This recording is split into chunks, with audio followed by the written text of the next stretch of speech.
Hi friends, கறியை விட டேஸ்டான காளான் கிரேவி எப்படி பண்ணலான்னு சொல்லிட்டு இந்த வீடியோவில் பார்க்கலாம் ஃப்ரெண்ட்ஸ்.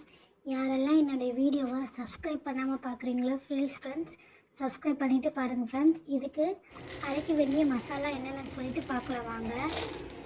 கொஞ்சமாக மிளகு, 3 ஏலக்காய், ஒரு துண்டு பட்டை, 3 கிராம்பு, தக்காளி மீடியமான சைஸு 2 தக்காளி, ஒரு பச்சை மிளகாய். இது நல்லா அரைச்சி பேஸ்ட்டாக சேர்த்துக்கலாம். இதில் முந்திரி பருப்பை சேர்த்துக்கோங்க. நான் முந்திரி பருப்பை காட்ட மறந்துட்டேன். இது கூட ஒரு கடாயை எடுத்து இது கூட கொஞ்சமாக பட்டர் போட்டு இப்போ மஷ்ரூமை க்ளீன் பண்ணி வச்சுக்கிட்டு தனியாக வேக வச்சு எடுத்துக்கணும். மஷ்ரூமை வேக வைக்கும்போது நீங்கள் தண்ணியெல்லாம் ஊற்றிக்கோங்க. நீங்கள் கிளறி விடும்போது இதில் மஷ்ரூம்லேருந்து தண்ணி உங்களுக்கு வந்துடும். இது கிளற இதில் தண்ணி கொஞ்சம் கொஞ்சமாக வந்துகிட்டே இருக்குது. இந்த மாதிரி தண்ணி வந்திருக்கு. தண்ணி சுன்ற அளவுக்கு நல்லா நீங்கள் வறுத்து எடுத்துக்கோங்க. இப்போ தனியாக எடுத்து வச்சுட்ட பிறகு கொஞ்சமாக எண்ணெய் வச்சுட்டு கொஞ்சமாக பட்டர் சேர்த்துட்டு பெரிய சைஸில் வெங்காயம் 2 வச்சு வச்சுட்டு இது கூட சேர்த்துட்டு நல்லா பொன்னிறம் வர வரையும் நல்லா வதக்கி விட போகிறேன். வதக்கி வச்சுட்டு இந்த மாதிரி ஸ்டேஜில் இது கூட கொஞ்சமாக இஞ்சி பூண்டு பேஸ்ட்டு சேர்த்துக்கிறேன். சேர்த்ததும் இது பச்சை வாசனை போடுற வரையும் நல்லா கழுவி விடுறேன். கிளறிட்டு அரைச்சி வச்சுருக்க மசாலாவை இது கூட சேர்த்துக்கலாம். அரைச்சி வச்சுருக்க மசாலாவை சேர்த்துட்டு பச்சை வாசனை போகிற வரையும் நல்லா வதக்கி விடுங்க. நல்லா வதக்கி விட்டுக்கிறேன் பாருங்கள். எண்ணெய் பிரிஞ்சு வர அளவுக்கு நல்லா வதக்கி விட்டுக்கிறேன்.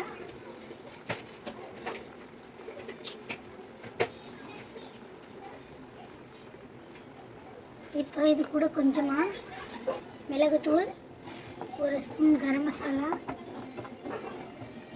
இது எல்லாத்தையும் சேர்த்து நல்லா கலரி விடுங்க. கொஞ்சமாக கலருக்காக காஷ்மீர் சில்லி பவுடர் சேர்த்துருக்கேன்.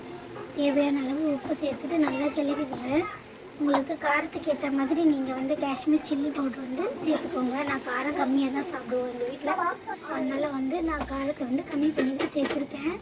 இப்போது காளான தனியாக வதக்கி வச்சுருந்தேன். இது மாதிரி இது கூட சேர்த்து இந்த மசாலா கூட சேர்த்து கொதிக்க விடலாம். நல்லா கொதிக்க விடுங்க. கொஞ்சம் பாருங்கள், எண்ணெய் பிரிஞ்சு வர வரையும் நல்லா கொதிக்க விடுங்க. இந்த ஸ்டேஜில் எனக்கு ஸ்வீட் ரொம்ப பிடிக்குன்றதுனால லைட்டாக கொஞ்சம் வெல்லம் சேர்த்துக்கிறேன். உங்களுக்கு ஸ்வீட் வேணும்னா நீங்கள் ஸ்கிப் பண்ணிக்கலாம், இல்லைன்னா சேர்த்துக்கலாம். லாஸ்ட்டில் கொஞ்சமாக பட்டர் மேலே தூவிட்டு கொஞ்சமாக கொத்தமல்லி எல்லாம் புதினா எல்லாம் தூவிட்டு கொஞ்சமாக வறுத்த வெங்காயத்தை அது மேலே தூவி ரெடி பண்ணிங்கன்னா காளான் கிரேவி ரெடி. இந்த மாதிரி நீங்களும் செஞ்சு பாருங்கள் ஃப்ரெண்ட்ஸ். மறக்காமல் என்னுடைய சேனலை யாரெல்லாம் பார்க்குறீங்களோ சப்ஸ்கிரைப் பண்ணிக்கோங்க ஃப்ரெண்ட்ஸ். இந்த வீடியோ பார்த்ததுக்கு ரொம்ப தேங்க்யூ.